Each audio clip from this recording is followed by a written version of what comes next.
안녕하세요. 방학골 종합사회복지관에 근무하고 있는 임성규 관장입니다.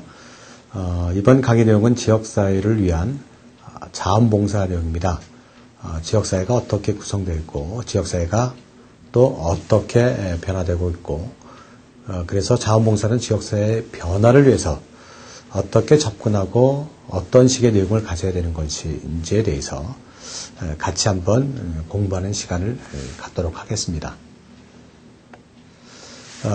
먼저 이제 지역복지라고 하는 내용이 이제 사회복지계도 이제 화두가 이렇게 되고 있는데요. 지역복지가 이제 무슨 내용이냐 하면 간단합니다. 지역사회를 변화시키는 겁니다. 지역사회를 변화시켜서 지역의 문제를 지역 주민들의 힘으로 지역의 문제를 해결해 나가는 것들을 갖다가 보통 지역복지다라고 이야기를 합니다. 그러면 우리가 예전에도 자원봉사에 대한 내용들을 아마 다 이렇게 배우셨을 거다 생각을 합니다. 자원봉사를 일반론적으로 이렇게 정리를 하면 개인이나 클럽을 통해서 문제성을 가진 대상들의 육체적이고 사회적 조건을 개선하고 제거하는 작업을 뜻합니다.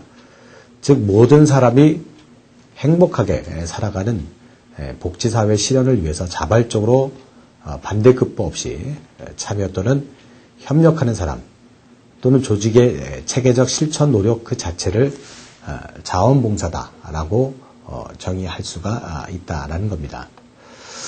그럼 우리가 자원봉사를 풀어나가야 될 지역사회에 대해서 우리가 다시 한번 생각을 하면 지역사회는 일반론적으로 학문적으로 사회화 그리고 사회통합, 사회통제, 상호부조, 생산, 분배, 소비의 경제적 기능을 함께 공유하는 공간을 갖다가 지역사회다라고 얘기를 하고 있고요.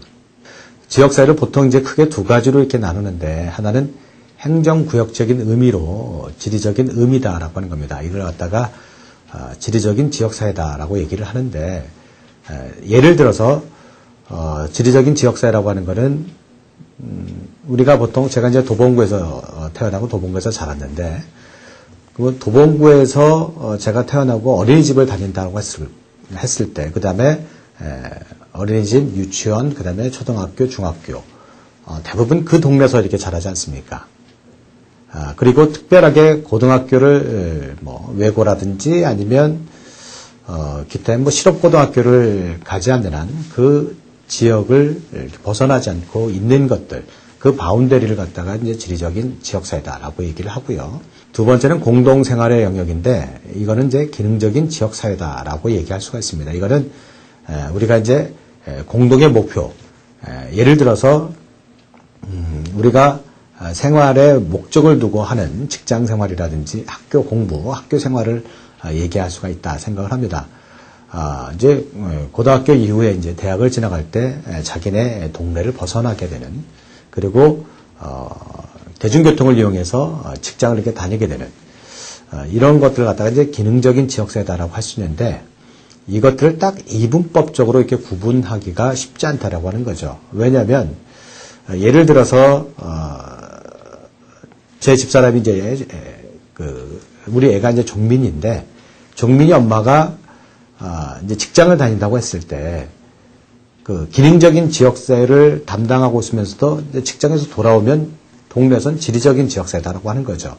생활 반경, 그 다음에 그 모든 것들을 해결하는 것들이 그 동네이기 때문에 지리적인 지역사회하고 기능적인 지역사회를 딱 구분하는 게 이렇게 가능하지 않다. 그래서 학문적으로 지리적인 지역사회와 기능적인 지역사회가 이렇게 구분이 되지만 꼭 구분할 필요 없이 이것들을 좀 이렇게 종합적으로 생각할 필요가 있지 않나 이런 생각이 이렇게 듭니다. 그래서 이제 지역사회를 다시 한번 얘기를 하면 5가지로 얘기를 합니다. 지역사회는 인간 생활의 필수적인 욕구를 충족시키는 기능을 하는 공간이다. 우리가 생활을 하면서 마트라든지 병원이라든지 아이들을 초등학교라든지 아니면 학원을 보낸다고 할 때 그 대부분 그 지역 인근 반경에서 일들을 하고 있기 때문에 인간 생활의 필수적 욕구를 충족시키는 기능을 하는 공간이고요. 두 번째는 사회적 상호작용의 단위로서의 공간이며 집단 정체성을 기본 단위로 아는 공간이라고 하는 거죠. 예전 같은 경우는 그 마을마다 그 마을에 정체성이 있었어요. 근데 그 마을이 이제 요즘은 마을 자체가 이제 획일화되고 아파트 문화가 이렇게 들어오면서 정체성이 좀 약화되지만 어쨌든 그 마을의 특유의 정체성이 있다라고 하는 거죠. 또 세 번째 와서는 지역사회가 이제 붕괴되어지고 있다는 거죠. 이제 공동체 사회가 붕괴되어지면서 모든 것들이 이제 이익사회로 이렇게 하나하나 이렇게 변하고 있습니다. 네 번째 와서는 이익사회 변화는 뭐냐면 연대성보다는 이기주의, 가치관이 팽배하게 된다는 겁니다. 그러니까 모든 것들이 지역사회를 위해서 헌신하기보다는 자기 가족이라든지 자신이라든지 좀 이렇게 이기적인 그런 가치관이 팽배하게 되고요. 그래서 물질주의와 기술 만능주의를 이렇게 확산시키고 인간의 가치를 상품 가치나 기계 가치를 이렇게 보게 되는. 그러니까 우리가 발을 딛고 있는 지역사회 현장이라고 하는 것이 삶의 터라고 하는 것이 이렇게 하나둘 변하고 있다라고 하는 것들을 우리가 좀 생각해 볼 필요가 있다라고 하는 겁니다. 그랬을 때 역시 지역사회라고 하는 것은 뭐냐면은 자원봉사 활동의 모든 재료들을 또 포함하고 있는 제한된 공간이다라고 하는 겁니다. 우리가 자원봉사 활동을 할 때 우리가 이제 인적 자원, 물적 자원 뭐 이렇게 얘기를 하는데 그 모든 재료들이 지역사회 안에 다 있다라고 하는 거죠. 그래서 자원봉사도 지역사회라고 하는 경계에서 그 속에 내재된 문제와 자원을 찾아서 엮어가지고 활동으로 만들어낼 수 있어야 하는 게 자원봉사의 내용이 아닌가 이런 생각을 해봅니다. 지역사회 문제를 이렇게 보면 일반론적으로 보면 이제 지역사회 문제가 여러 가지가 있는데 제가 몇 가지를 이렇게 한번 생각해 봤는데 지역사회 주민들이 가장 느끼고 있는 지역사회 문제가 뭐냐라고 했을 때 뭐 환경의 문제. 우리가 살아가면서 이렇게 여러 가지 환경적인 문제들이 많습니다. 녹색 공간이라든지 여러 가지 문제가 많은데 그 환경의 문제를 갖다가 문제를 많이 꼽고 있고 아이들의 교육에 관한 것들, 교육의 문제라든지 그 다음에 이제 풀뿌리의 문제, 그 다음에 사회적인 양극화의 문제, 주거의 문제, 그 다음에 교통의 문제, 이런 것들이 이제 지역사회 문제로 그냥 일반론적으로 손꼽을 수가 있다는 생각이 이렇게 듭니다. 그러면 이제 지역사회 문제를 갖다 좀 더 구체적으로 얘기를 하면 활동 분야에서 뭐 환경의 영역이라든지 교정 치안의 영역이라든지 경제 영역이라든지 교통의 영역이라든지 정치의 영역이라든지 복지 운동의 영역 이렇게 구분할 수가 있는데 환경 운동의 영역에서는 뭐 재활용품 분리 수거라든지 쓰레기 수거라든지 폐건전지 수거, 어린이 환경 모임 지도라든지 환경 보호 캠페인, 환경 오염 현장 조사. 우리가 여기선 또 이제 생각해 둘 게 뭐냐면 자원봉사를 너무 우리가 좁게 생각하고 있다는 겁니다. 자원봉사는 우리가 살아가는 데 있어서 삶을 개선하는 모든 재반적인 것들을 갖다 자원봉사다라고 규정을 한다면 우리가 이웃들을 도와주고 그 다음에 복지관에서 여러 가지 활동들을 이렇게 보조해 주는 것이 자원봉사가 아니라 우리의 삶의 환경들을 그 삶의 질을 바꿔나가는 커다란 문제들까지도 우리가 자원봉사다라고 판단을 먼저 하는 것도 좋겠다 생각이 들고요. 그래서 이제 교정치안 영역을 보면 성폭력 상담이라든지 출소자 상담, 뭐 학교 유해 환경 퇴치라든지 청소년 선도 여러 가지 것들이 교정 치안에 관한 것들이 될 수가 있다라는 생각이 들고요. 경제 영역에서는 소비자 상담, 소비자 보호 활동, 도농 공동체, 뭐 직업 상담, 의식 계몽 이런 것들이 자원봉사 영역이 이렇게 들어가고요. 교통의 영역은 어린이 교통 정리라든지 행사 교통 정리라든지 교통 위반 감시라든지 교통 안전 캠페인 뭐 여러 가지 노약자를 위한 교통 봉사단 결성 지원 이런 것들이 이렇게 포함되겠고요. 정치의 영역에서는 공명선거 캠페인과 부정선거 감시라든지 의정활동 감시, 조례법 개정 활동 여기서 좀 더 큰 단위가 이게 얘기가 나오는데 왜냐하면 의정활동들을 좀 우리가 주민들이 옆에서 좀 이렇게 견제도 하고 감시도 할 필요가 있다. 왜냐하면 의원들이 보다 더 일을 잘할 수 있게끔 견제해주는 역할들이 좀 필요하고요.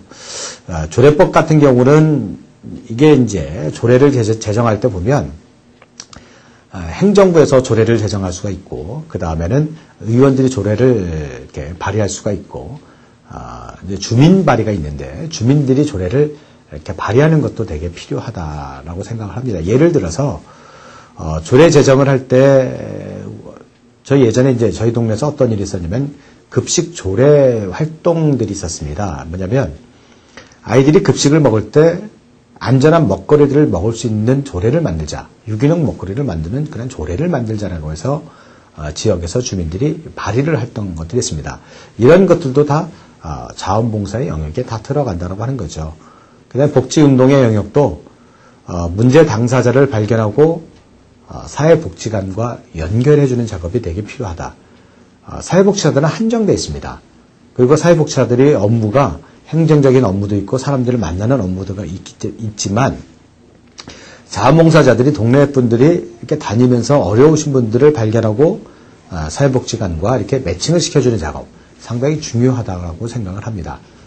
그리고 이제 주민활동 조직이라든지 불편 시설을 개선하고 제거하고 편의 시설을 이렇게 확충하는 작업 이런 것들이 이제 복지운동의 영역에 들어갈 수 있다 이렇게 생각을 합니다. 그럼 지역사회 욕구를 보게 되면 지역사회 이제 문제와 연동되어져서 이렇게 생각을 할 수가 있는 건데요. 그 아동이나 청소년들이 쉼터나 그다음에 이게 교육 공간들이 많이 이게 필요한 것 같습니다. 그 요즘 아이들 같은 경우는 이제 중학생들도 사교육 활동이 그 학원에 많이들 이렇게 다니잖아요. 그러다 보니까 아이들이 이렇게 같이 놀 수 있는 공간들이 이렇게 좀 부족하고 시간들이 이렇게 좀 부족한데 제가 알고 있는 한 친구는 친구들의 시간표를 학원 다니는 시간표를 다 작성해 놓고 있어요. 왜냐하면 A라고 하는 친구가 학원이 끝나면 가서 놀아주고 그리고 B라고 하는 친구가 시간이 다르니까 자기가 놀 수 있는 시간하고 친구들하고 만날 수 있는 시간들을 자기가 확보하는데 이제 그런 것도 중요하지만 아이들이 언제 아무 때나 모여서 놀 수 있는 그런 교육 공간, 그 쉼터 공간들이 좀 필요하다라는 생각도 이렇게 되고요. 그 다음에 시민 휴식 및 레저 공간도 우리가 살아가면서 좀 필요하지 않나 생각합니다. 우리가 삶의 질이 자꾸 높아질수록 휴식이라고 하는 걸, 레저라고 하는 것이 필요하지 않습니까? 그 다음에 복지 공간도 사실 많이 필요합니다. 그 다음에 녹색 공간도 마찬가지라고 생각을 하고요.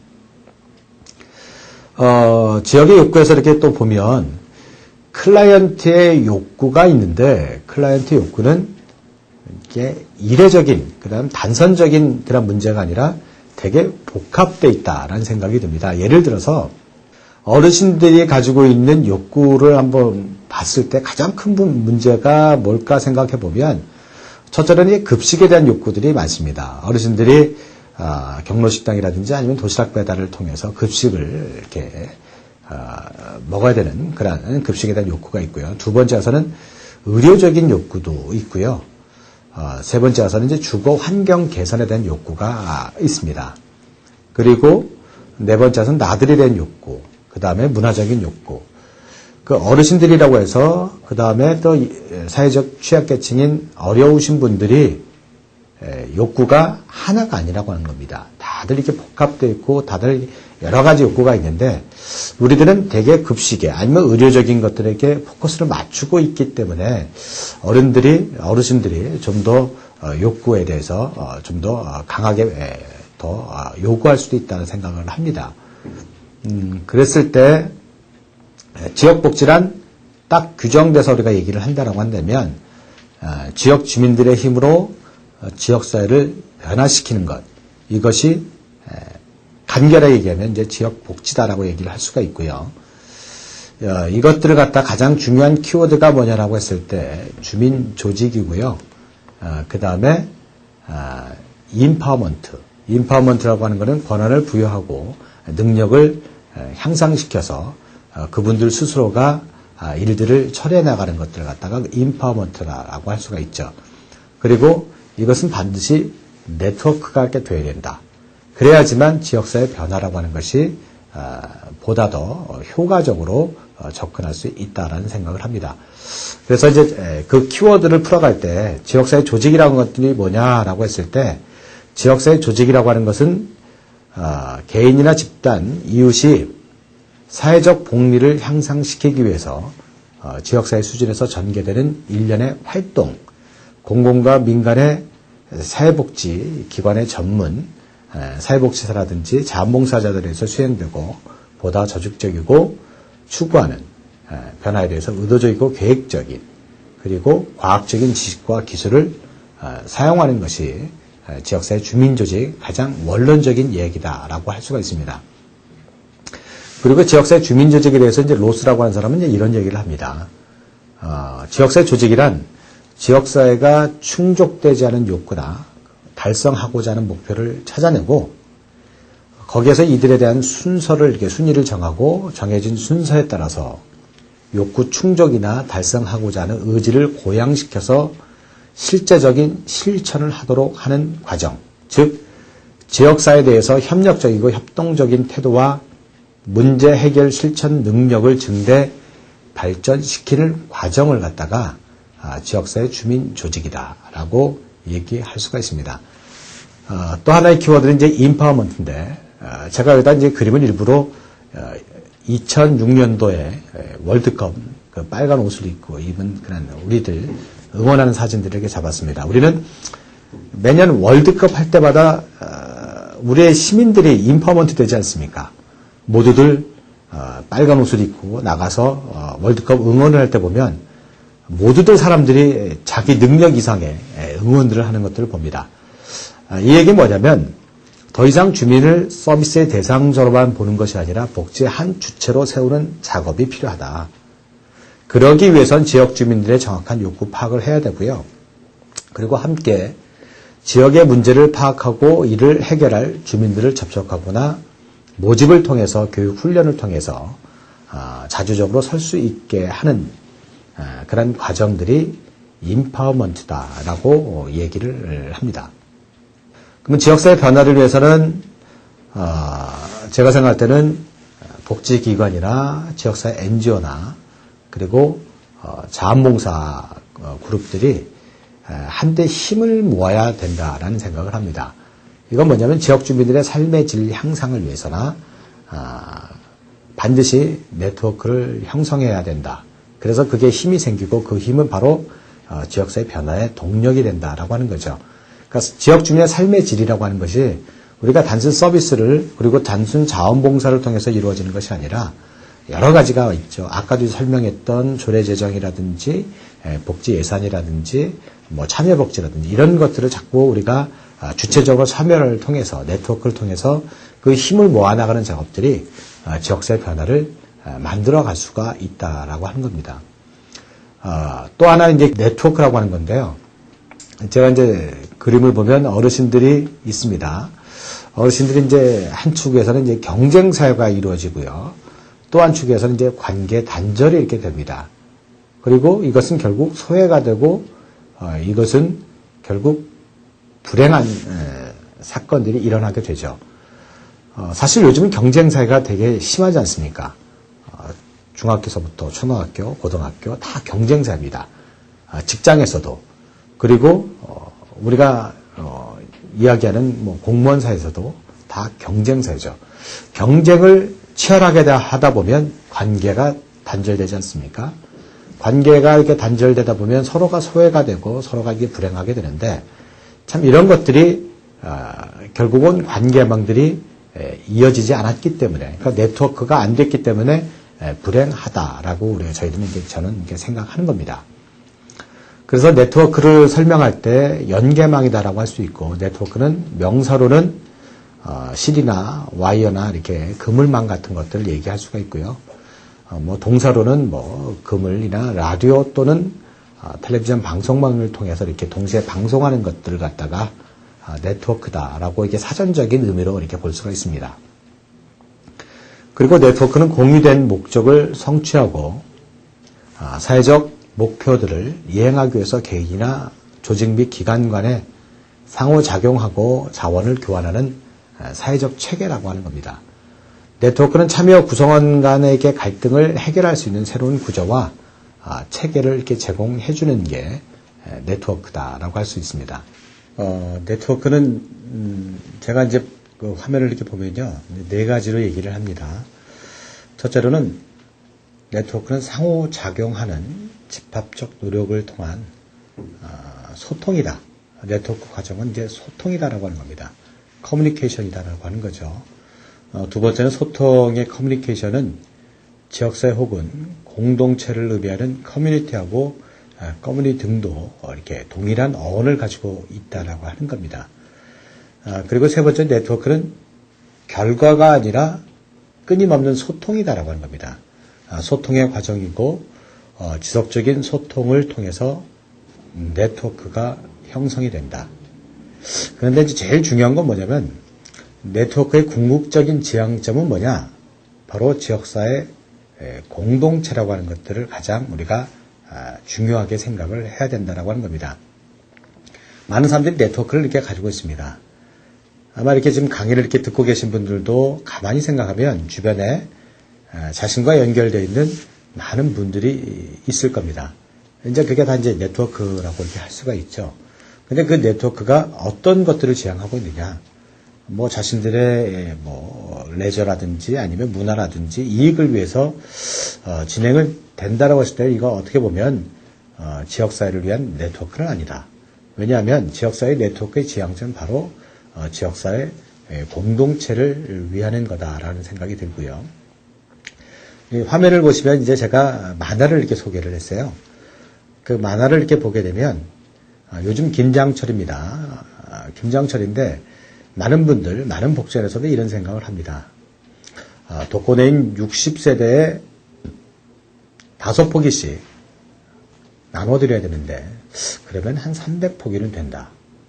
그러면 자원봉사자는 한 20명 정도가 모집이 되고 그래서 우리가 같이 김장 사업을 통해서 이렇게 배분을 하면 되겠구나 라는 생각을 하는데 그런데 네트워크 방식은 전혀 다르다라고 하는 거죠. 뭐냐면 생각을 해보십시오. 우리는 이제 모여서 이렇게 김장을 막 이렇게 담굽니다. 담궈서 획일적으로 담그고 나서 그것들을 어려우신 분들, 우리가 보통 얘기하는 클라이언트 분들한테 이게 저희들이 이제 갖다 드리죠. 근데 처음에는 이렇게 잘 드셔요. 잘 드시는데 이게 싱겁게 드시는 분이 짠 김치를 계속 이렇게 드시겠습니까? 나중에 이렇게 가보면요. 김치가 쌓여 있어요. 그러면 그 김치가 어떻게 이렇게 되겠습니까? 그래서 그 김치가 나중에서 이렇게 애물단지가 이렇게 되는 거죠. 그랬을 때 네트워크 방식은 뭐냐면 싱겁게 드시는 분은 싱겁게 드시게 그리고 젓갈 없이 드시는 분, 뭐 아니면 좀 더 젓갈을 많이 넣으시는 분 이게 서로 간에 이렇게 좀 다르지 않습니까? 그러면 김할머니는 싱겁게 드시니까 그러면 싱겁게 드시는 분과 연결해주는 작업들 그리고 젓갈 없이 드시는 분이 있으면 젓갈 없이 만드는 김장하시는 분과 연결해주는 작업 예를 들어서 한 30포기 정도를 내가 금년에 김장을 이렇게 담그는데 한 5포기 정도를 더 담그는 겁니다. 그 5포기를 자신과 비슷한 싱겁게 드시는 분과 이렇게 연결시켜주는 작업들이 네트워크 방식이다라고 할 수가 있겠죠. 이제 저희 복지관 같은 경우도 두 가지 방식을 다 합니다. 왜냐하면 이게 갖다 주시는 분들이 있기 때문에 그분들이 이렇게 김장을 이렇게 해서 갖다 주면 이게 드리는 경우도 있고 또 연결 방식, 그러니까 네트워크 방식으로 해서 취향에 맞는 김치들을 연결해주는 작업도 하고 있는데, 그러니까 배급 방식하고 네트워크 방식하고는 전혀 다르다라고 하는 것들을 생각해 보면 네트워크가 이런 거구나라고 이렇게 생각할 수가 있다는 생각이 듭니다. 그러면 이제 자원봉사를 하실 때 네트워크의 필요성 언제 느끼십니까? 그리고 네트워킹을 하면 뭐가 좋을까요? 그 다음에 자신들이 가지고 있는 자원은 과연 이게 뭘까? 한번 냉정하게 한번 이렇게 생각해 보십시오. 나하고 연결되어 있는 사람들. 이건 인적 자원이라고 생각할 수 있죠. 근데 그분들이 가지고 있는 여러 가지 또 이렇게 달란트가 있습니다. 이런 것들 갖다가 우리는 이제 자원이라고 하는데 이런 것들은 얼마나 이렇게 가지고 계신가 한번 이렇게 생각해 보면 떠오를 겁니다. 이게 이제 하나둘 생각해 보면 네트워크다라고 할 수가 있고요. 보면 이제 네트워킹을 하면 이게 좋은 점은 뭐냐면은 활동의 영역을 차별화시킬 수 있다는 겁니다. 그리고 불필요한 사업을 중복을 피하고 지역사회의 자원을 보존하고 단체 간의 갈등을 그리고 긴장을 감소시키는 효과를 이렇게 가져옵니다. 그리고 집합적인 행동을 통해서 변화를 가시화할 수가 있고요. 많은 분들이 모여있기 때문에 이목을 집중할 수가 있고, 그리고 한 사람이 하는 게 아니라 여러분들이 함께 하시기 때문에 그 연결되어 있는 자원이 함께 확보가 되기 때문에 더 많은 자원이 확보가 되고요. 그리고 다양한 관점을 가지고 서로를 고무하고 유사한 관심을 공유할 수 있다라고 하는 겁니다. 가령 예를 들어서 아동을 바라볼 때 아동을 바라보는 관점도 서로에게 다를 수가 있습니다. 어떤 복지관에서는 이제 방임에 대해서 이렇게 관심을 가질 수 있지만 어떤 분들은 또 이렇게 아동을 인권적인 가치로 이렇게 바라볼 수가 있다라고 하는 거죠. 그러면 서로가 이렇게 모여서 같이 토론하다 보면 그리고 같이 자원봉사를 하다 보면 유사한 관심들이 공유가 돼서 그리고 서로를 고무하고 서로의 많은 일들이 이렇게 협조가 될 수가 있다라고 하는 겁니다. 그리고 이제 서비스의 중복을 표하기 위해서 자원을 확보하고 유지하고요. 다양한 배경을 가진 상이한 멤버들의 연대로 시너지가 발생하는 거고요. 그 다음에 더 나은 활동 방법과 새로운 정보로 성공적인 프로그램을 만들 수가 있기 때문에 네트워킹을 하면 이게 좋다라고 하는 겁니다. 그리고 성공적인 네트워크의 7가지의 공통점이 있습니다. 그 공통점은 뭐냐면은 네트워킹을 통해서 달성하고자 하는 목표를 함께 공유하는 것. 함께 공유한다는 게 되게 중요한 것 같아요. 어느 한 조직이 원사이드하게 일들을 진행한다라고 한다면 네트워크는 쉽게 무너질 수가 있다라고 하는 겁니다. 모든 네트워크 한 단체들이 함께 목표를 설정하는 것들이 되게 중요한 것 같고요. 그리고 모든 구성원들은 네트워크 성공에 대한 이해관계를 다들 가지고 있다라고 하는 겁니다. 그러니까 네트워크의 성공이라고 하는 것은 A 단체라고 하는 B 단체라고 하는 C 단체라고 하는 것들이 다 단체가 이해관계를 가지고 있기 때문에 다 갈 수가 있다라고 하는 거고요. 네트워크에 대한 의사결정을 공유함에 있어서 이렇게 주안점을 둘 수가 있고요. 개방성과 다양성. 이거는 뭐냐면 창조적인 해결, 그 다음에 새로운 관점들이 봉사 영역에서 이렇게 들어올 수 있다라고 하는 겁니다. 그리고 각자가 가진 자원들을 네트워크 형성과 발전을 위해서 사용할 수가 있고요. 될 수 있으면 기업이나 풀뿌리 조직이나 정부 조직이나 청소년 클럽 등 가능한 한 지역사회 많은 계층들을 포괄할 필요가 있다고 하는 겁니다. 그리고 네트워크의 목표를 명확하게 규정하고 달성 과정을 지속적으로 평가를 하게 되면 네트워크가 성공을 하게 된다라고 하는 겁니다. 또 이제 자원봉사의 현재 위치를 보게 되면요. 이제 화면을 보시게 되면 사회복지기관이 있으면 후원자라든지 자원활동, 자원봉사자들이라든지 주민조직이라든지 이렇게 사회복지기관으로 몰리게 이렇게 쏠리게 이렇게 되는 경향들이 있습니다. 그리고 그 힘이 사회복지기관으로 모여서 결국 클라이언트로 이렇게 가게 되는데 제가 봤을 때는 이거는 현재 위치다 생각을 하고요. 중요한 건 뭐냐면 사회복지기관과 더불어서 자원봉사자들도 지역사회에서 복지의 한 중심, 주축이 되어야 된다는 생각을 하는 겁니다. 미래는 어떻게 되냐면 복지기관과 자원활동, 뭐 후원자라든지 자원활동이라든지 이런 분들이 다 서로 간에 연결이 되고 그리고 자원활동을 하시는 분들이 사회복지기관과 연결도 되지만 직접 가서 봉사할 수도 있다라고 하는 겁니다.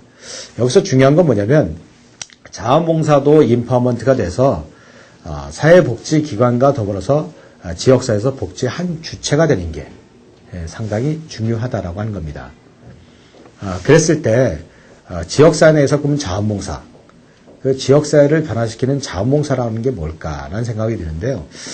지역 안에 어려운 문제가 생겼을 때 지역사회가 수동적으로 대처하고 복지기관이 특별하게 개입해서 해결하는 것. 이거는 이제 기존의 방식이고요. 문제가 터졌습니다. 그 문제를 해결하기 위해서 복지기관이 개입하는 것은 이전의 방식이고, 저희들 방어골 종합사회복지관이라든지, 그리고 좀 더 이런 지역사회 문제를 고민하고 있는 단위들은 뭐냐면은, 지역사회 스스로 문제에 능동적으로 대처하고 해결할 수 있도록 하는 게 새로운 관점이고, 그리고 지역사회를 변화시킬 수 있는 그런 능력을 배양시킬 수 있다라고 하는 겁니다. 그러니까 지역사회 변화를 위한 관점은 뭐냐면요, 지역사회가 문제에 직접 개입하고 해결할 수 있도록 시스템을 만들어가는 겁니다. 이 시스템을 만들어가는데, 이 시스템은 뭐냐면 당면한 문제를 적극적으로 해결하게 되고, 두 번째는 그 문제 해결의 경험을 통해서 다른 문제까지도 해결할 수 있는 가능성이 커지게 된다는 겁니다. 작은 것들 하나하나 이렇게 성공하다 보면 성공에 대한 자신감이 생기지 않습니까? 그 자신감은 그 이상의 것들, 그보다 좀 더 어려운 것들도 해결할 수 있는 그런 힘을 가질 수가 있다고 하는 거죠. 결국 이러한 활동들은 뭐냐면 축적이 되고, 그래서 지역사회는 건강하게 성장, 발전하게 된다는 것, 임파워먼트 된다라고 하는 겁니다. 제가 이제 예를 들어보겠습니다. 일반적인 경우에 이제 사회복지사가 어떤 식으로 어르신들의 건강의 문제를 하느냐라고 봤을 때, 사회복지사들은 어르신을 모시고 병원으로 갑니다. 그리고 병원으로 가서 어떻게 하면 처방전을 받아서 약국으로 갑니다. 그리고 약국에서 약을 수령해가지고 집으로 모셔다 이렇게 드립니다.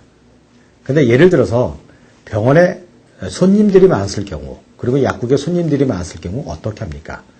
사회복지사는 어르신을 모시고 길게는 오후 2, 3시까지, 뭐 짧으면 뭐 점심시간 이전에 해결이 될 수도 있겠지만, 한 분에 대해서 서비스가 집중이 되고, 그리고 시간적으로 많이 소요가 된다라고 하는 그런 문제가 있죠. 이런 문제들을 어떻게 극복할 수 있을까라고 하는 고민들을 저희들이 이제 하나하나 이제 해봤는데요. 어떤 식으로 했냐면요. 2002년도에는 어르신을 위해서, 어르신의 건강을 위해서 의료인 모임들을 만들었습니다.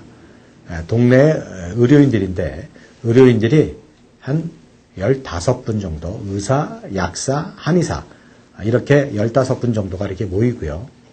그분들 중에 가장 적극적이신 분은 일주일에 2번 이상 점심시간에 왕진 가방을 들고 어르신 댁을 방문을 해요.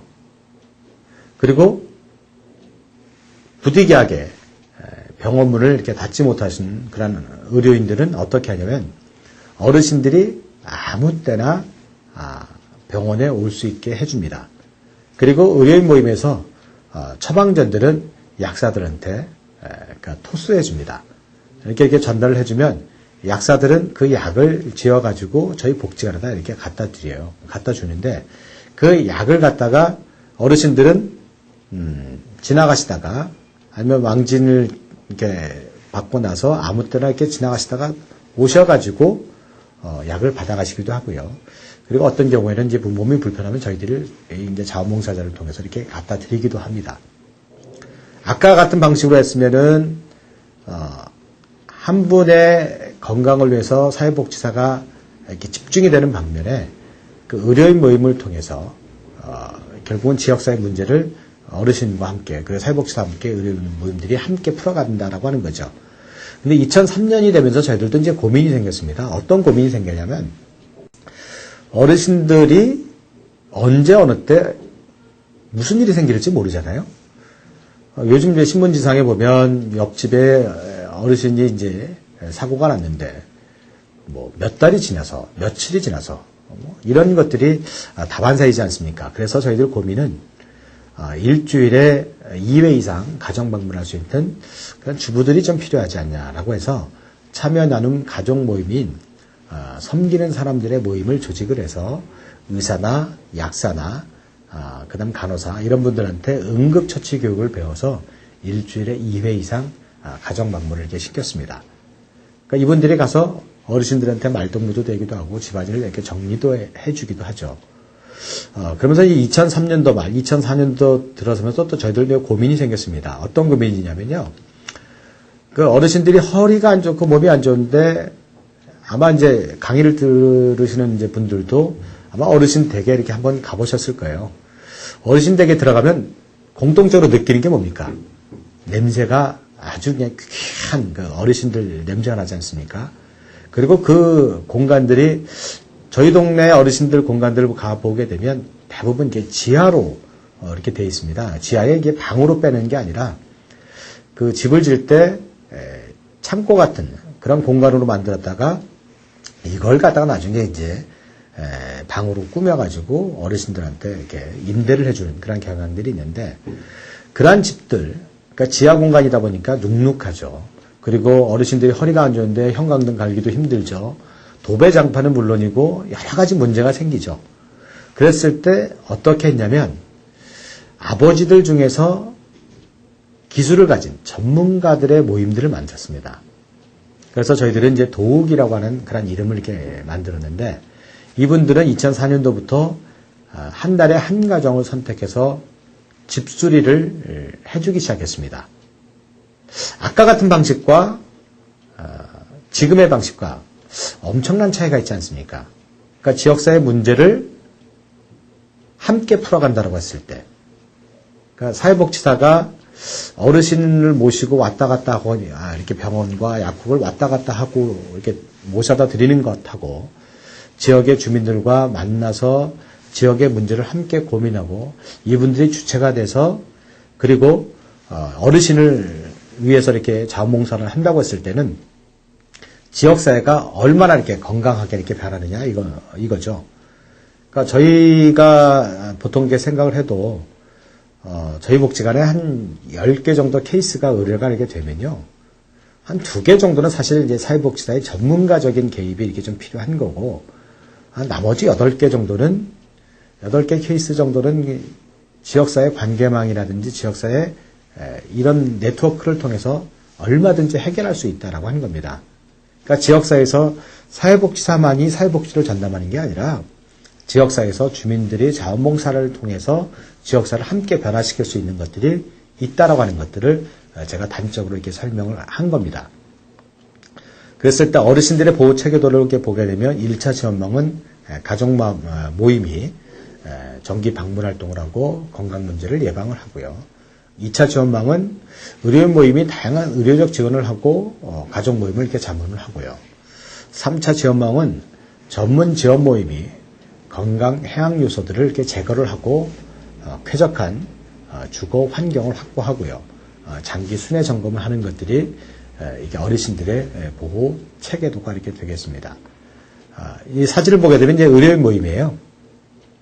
여기서 가장 적극적이신 분들이 이제 가운데에 계신 분들인데 가운데 위에 계신 분들은 이제 약사 선생님이고 그 밑에 계신 분이 이제 의사 선생님인데 가장 적극적이신 분이죠. 점심시간에 왕진 가방을 들고 다니시는 도병욱 선생입니다. 이분들이 의료인 모임이에요. 이 의료인 모임이 있고요. 그 다음에 또 보면 사진을 섬들 가족 모임이 있습니다. 이 섬들 가족 모임은 예전에 광릉 수목원에 나들이 갔을 때 찍었던 그런 사진입니다. 이분들 이렇게 사진이고요. 또 하나는 이 사진은 아까 얘기했던 도우기, 전문 기술을 가진 아버지들 모임 도우기가 집수리를 하는 그런 장면의 사진들입니다. 저희가 속해 있는 동네가 이제 방학동인데 이렇게 주거 환경이 열악한 분들이 이렇게 많습니다. 이분들의 환경, 주거 환경을 이렇게 개설하는 그런 작업의 사진들입니다. 또 하나는 뭐냐면 행복 나눔위원회인데요. 아까 효플러스 네트워크를 통해서 이제 경험이 생겼어요. 경험이 생겨서 이제 행복 나눔위원회를 만들었습니다. 지역에서 어떤 거냐면 여기서 그림을 보면 행복 나눔위원회에 이제 가입을 하고 행복 나눔위원회 소식지를 배달을 하고 정기 모임을 개최를 하고 그다음에 이웃들의 사연을 듣고 그다음에 해결 방안을 같이 논의를 하고요. 활동을 진행하고 활동을 이렇게 평가하는 그러한 이제 구도로 이렇게 되어 있는데요. 행복 나눔회에 참석하시는 분들에게 사진이 이게 나와 있습니다. 여기 보면 이제 백제약국 위에 사장님도 계시고 양말 공장 사장님도 계시고 쌀집 주인님도 계시고 엘리트 교복 이렇게 사장님도 계세요. 행복 나눔회에서 뭘 하냐면 아까도 얘기했듯이 어려운 이웃들의 정보를 사회복지사가 제공을 합니다. 가령 예를 들어서 어느 한 친구가 중학교에 갔는데 집안이 너무 어려워서 교복을 입을 수가 없어요. 그런 이야기들을 행복 나눔에서 얘기를 하니까 행복나눔위원회에 속해 있는 엘리트 교복 사장이 있지 않습니까? 교복 몇 벌을 그냥 내놓는 겁니다. 그리고 긴급 위기 과정에 대해서 우리가 정보를 또 이렇게 제공을 해주면 행복나눔위원회에서 그러면 쌀집 주인이 쌀 20kg라든지 이렇게 전달을 하기도 하고요. 그리고 자신들이 할 수 없는 자원들이라고 한다면 자신들과 또 연결된 여러 자원들이 있지 않습니까? 그 자원들을 통해서 해결해 나가는 방법이 이제 행복나눔위원회인데, 그러니까 지역사회 문제를 지역 주민들이 얼마든지 할 수가 있다라고 하는 거죠. 그러니까 자원봉사도 우리가 좁게 생각하면 아주 우리가 자원봉사 영역 되게 좁게 생각할 수가 있겠지만 좀 넓게 생각하고 지역사회 여러 가지 문제들을 함께 고민을 하면 이와 같이 해결할 수 있는 일들이 많다라고 하는 거죠. 이렇게 행복나눔위원회가 이렇게 조성이 되니까 결국은 여러 가지 일들을 사회복지사 더불어서 지역에서 자원봉사자들도 열심히 신을 내서 일을 하고 있다라고 하는 겁니다. 그리고 이제 저희 복지관에 이제 여러 가지 방식으로 단오마을 축제가 있고, 그 다음에 가을에 가서는 골목대장도 있습니다. 예, 저희 복지관에서는요, 지역의 마을 공동체를 좀 더 효율적으로 그리고 더욱더 신명나게 이렇게 만들기 위해서 매년 단오 그 즈음에서 단오마을 축제를 이렇게 하고 있는데요. 그 단오마을 축제 실행일을 제가 이제 설명을 하려고 그래요. 2004년도부터 저희들이 이게 진행을 했는데, 단오마을에 이게 저희들이 2004년도 때 어떻게 했냐면, 사회복지사들이 있고요. 그 다음에 어린이집 선생님들이 있고, 그 다음에 자활 후경기관에서 근무하는 선생님들이 모여서 작업들을 다 준비했고, 그거와 더불어서 대안교육을 같이 하고 있는 지역의 선생님들과 함께 모여서 활동을 했었습니다. 근데 하다 보면 대안교육의 선생님들은 되게 재밌어 하는데, 저희 사회복지사 선생님들이 되게 재미가 없어 하더라고요. 왜냐하면 사회복지사 선생님들이 되게 일을 잘하거든요. 일을 잘하는데 문제는 뭐냐면 이게 모든 일들이 업무로 연관되어지기 때문에 그랬어요. 그렇게 되기 때문에 업무 분장으로 딱 나눠지면 사회복지사들이 몇 시에는 내가 뭐 해야 되지? 내가 뭐 해야 되지? 다 이게 일이 되는 겁니다. 축제가 일이 돼버리니까 사회복지사 선생님들이 재미가 없어지더라고요. 그래서 2005년도부터는 어떻게 했냐면 저희 사회복지사들이 이제 주민 모임들을 다 하나씩 이렇게 같이 일들을 하고 있습니다. 주민 모임에 소속된 그런 주민들이 그 축제 실행위원회에 다 들어오게 만드는 겁니다. 그래서 준비위원만 90여 명 아니면 100여 명 정도 이렇게 되죠. 그러다 보니까 모든 활동들이 이제 2004년도하고는 좀 다르게 재밌어지는 거죠. 왜냐하면 사회복지사들이 다 달라붙는 게 아니라 2명만 마을의 자원봉사자들과 함께 일들을 진행하기 때문에 그 다음부터는 이제 축제가 되는 거죠. 그러니까 마을 주민들도 재밌고, 그다음에 사회복지사들도 재밌고, 그래서 마을의 축제가 되는 것들이 이제 단오마을 축제가 이렇게 되고요. 그 다음에 이제 골목 대장터를 저희들이 이제 2004년도부터 생각을 해봤는데요. 사실 2003년도까지는 보통 일반적인 복지관이 했던 것처럼 바자회를 진행했었습니다. 근데 바자회를 하다 보니까 사회복지사 선생님들 되게 힘든 것 같아요. 재미도 없고 물품을 가져다가 그리고 물품을 이렇게 판매하는 이런 역할들이었는데, 그런 방식이 아니라 지역의 하나의 축제가 됐으면 좋겠다. 어떤 방식이냐면 1시부터 만약에 3시까지 골목대장터 벼룩시장 같은 겁니다. 한 부스들 주민들이 아니면 아이들이 자신의 물건들을 팔기 위해서 신청을 합니다. 그 부스를 가지고 1시부터 3시까지는 모여서 물건을 막 벼룩시장을 이렇게 같이 하는 거죠. 그리고 4시부터는 여기 이렇게 사진에 보게 되면 긴 이렇게 탁자 깔아놓은 게 있는데, 2004년도부터 진행했던 40m 김밥줄을 이렇게 같이 만드는 겁니다. 김밥줄을 이렇게 같이 지역 주민들하고 이렇게 만드는 건데, 2007년도 올해는 이제 메달을 좀 더 늘려갖고 50m를 이렇게 만들었습니다. 그리고 밑에 사진들을 보게 되면 김밥을 이렇게 완성하는 장면들이 나오는데, 많은 분들이 같이 만들고 들어보고 기쁨을 같이 확인하고 그리고 다 잘라서 같이 이렇게 먹는데, 그 2004년도 때 저희들이 진행했을 때는 마찬가지로 사회복지사 선생님들이 한 달에 걸려서 행사를, 이벤트를 계획하고 일들을 진행했는데, 역시 이게 일이기 때문에, 업무이기 때문에 사회복지사 선생님들이 재미가 없는 거예요. 그래서 2005년도부터는 좀 방식을 달리해서 아까 같은 그러한 주민 모임들이 다 들어오게 해서 약 100여 명 정도가 이제 준비위원이 있게 되는 겁니다. 예전 같은 경우는 준비위원들이 없을 때는 사회복지사들이 한 달 정도만 기획하면 그 모든 행사들을 진행할 수가 있었습니다. 그런데 지역 주민들이 같이 하게 되면 지역 주민들과 모든 것들을 합의하고 결정해야 되고 논의해야 되는 그런 사안이 이렇게 생기는 거죠. 사회복지사들이 만약에 와인세대에게 다 진행을 하면 그럼 뭐 사회복지사들이 하면 되지. 뭐 우리가 여기에 참여해. 뭐 이런 얘기들이 있는 거죠.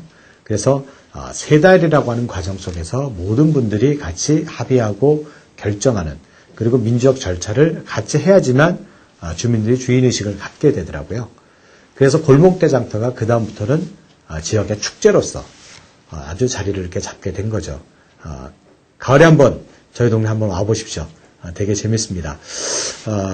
그리고요, 여기서 이렇게 보게 되면 골목대장터라든지, 아까도 얘기했던 단오마을이라든지, 효플러스 네트워크라든지, 아까 얘기했던 행복나눔위원회, 이런 것들은 사실, 자원봉사자들이 좀 더 적극적이고, 사회복지사들이 조금만 생각이 있으면 얼마든지 만들 수가 있고 참여할 수가 있다라는 생각이 들어요. 아니면은, 자원봉사자들이 뜻이 맞는 분들이 모임을 만들고, 그 모임을 만들어서 사회복지사를 찾아가서 이런 일들을 하고 싶다. 단순히 우리가 그냥 사회복지사가 얘기하는 그런 자원봉사보다도 지역사회를 변화시킬 수 있는 방법이 이런 거다라고 오히려 제안하고 더 적극성을 띠면 오히려 좀 더 지역사회가 살만나지게 이렇게 되질까 않을까 이렇게 생각을 해봅니다. 그리고 이제 제일 중요한 건 뭐냐면 자원봉사자들이죠.